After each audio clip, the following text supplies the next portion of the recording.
Hello everyone, welcome to this week's episode of Molecular Kitchen, where we cook and also talk about some science stuff. So December is here, and December means many things, but it also means Christmas, and in Christmas we enjoy with fruitcakes. So in this week's episode of Molecular Kitchen, we are going to make fruitcakes and also learn about some basics about cake making. We'll talk about the rising agents in cakes, and stuff like that. So let's get started and make some fruitcake for Christmas.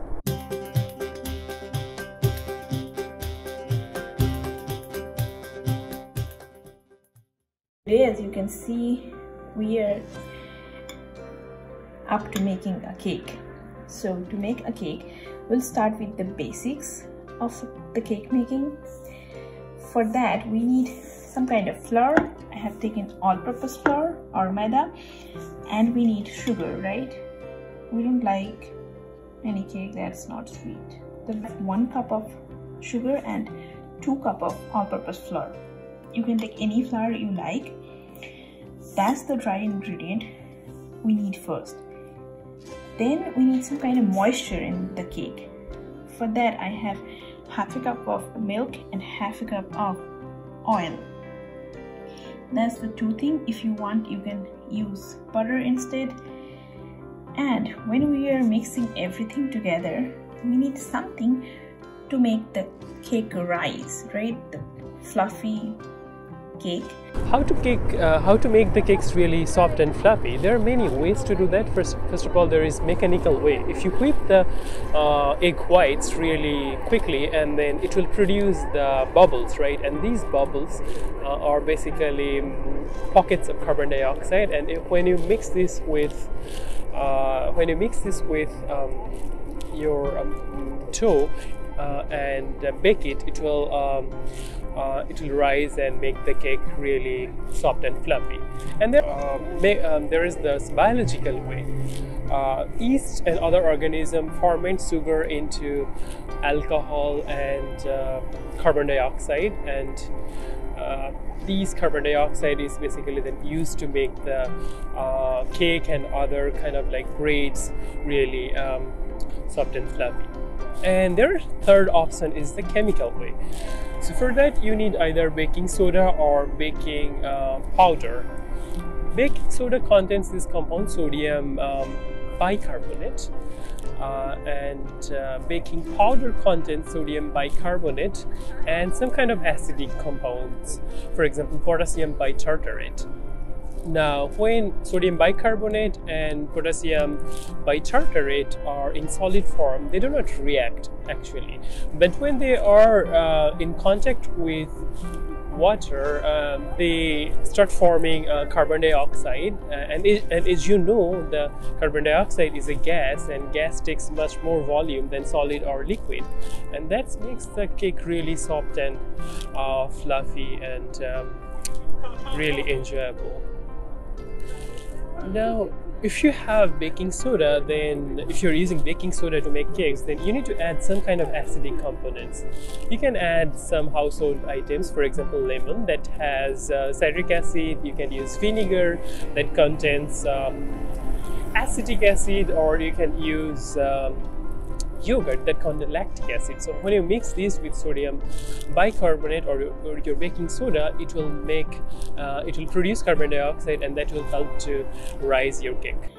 For that, I have the baking soda. It's sodium bicarbonate. I have 1 teaspoon of baking soda.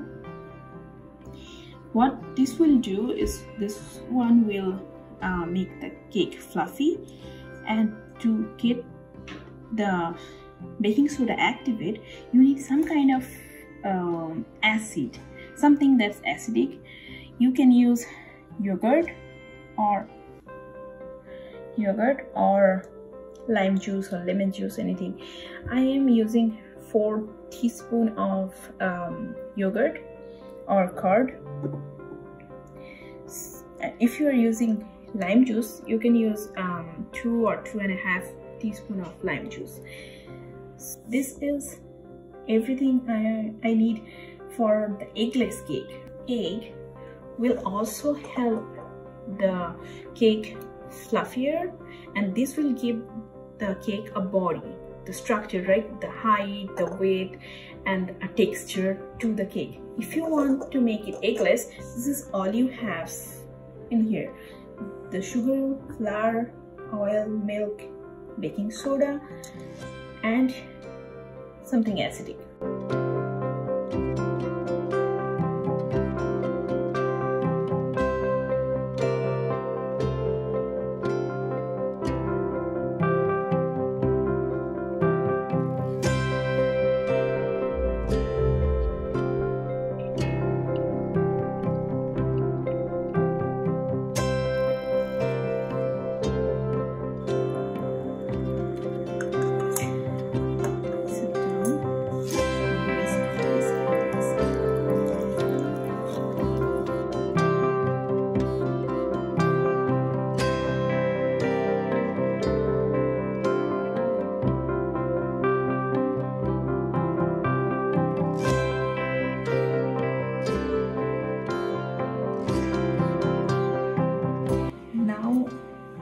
I should have added the baking soda before with the all-purpose flour, but that's okay. We are anyway going to blend everything together. So that was the baking soda. You can see.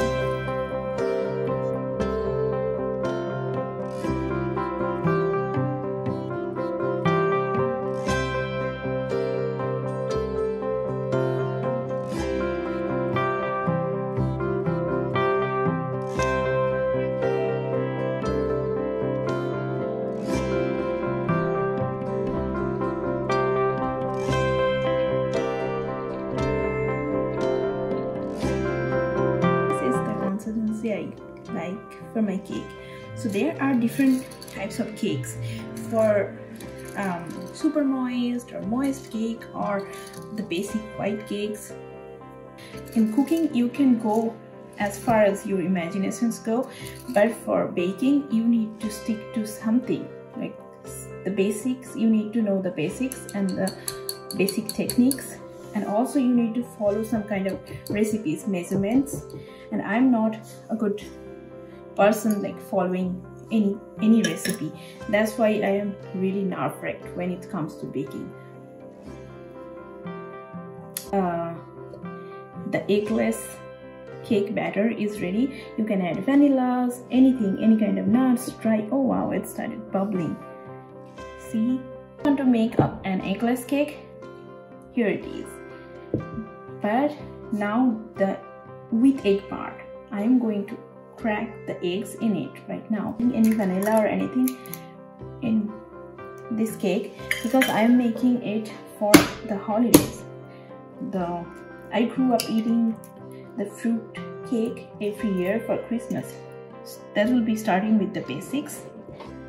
I know I am not a pro in making cakes or in general baking,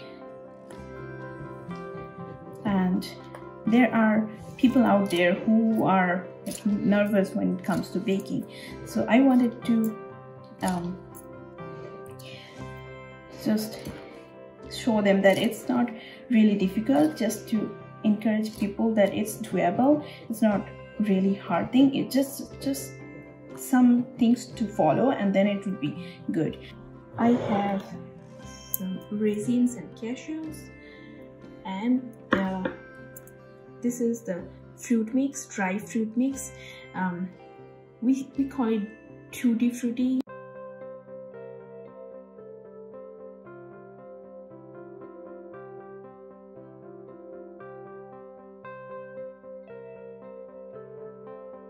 I have the pan greased.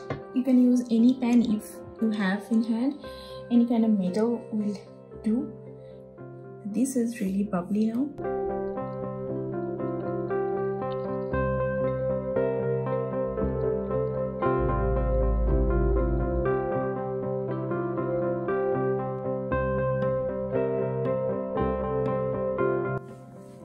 This pan.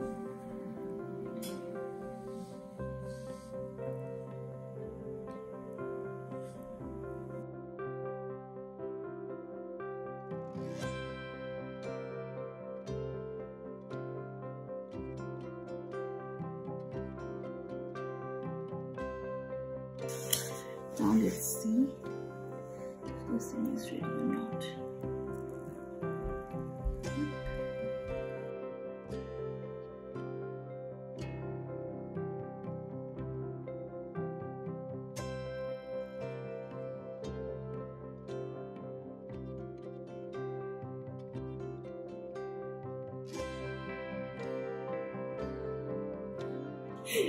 They all dropped down, and here I was hoping to get them right here over.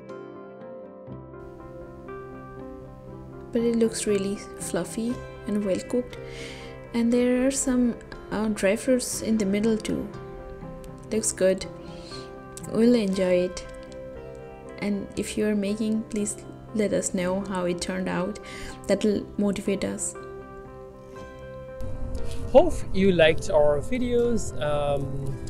If you know any similar kind of scientific or historical aspects of cooking, please let us know. We'll try to present it in any of our episodes. Thanks for watching. Enjoy your fruitcake and have advanced greetings for Christmas. Bye bye. See you next week. Bye.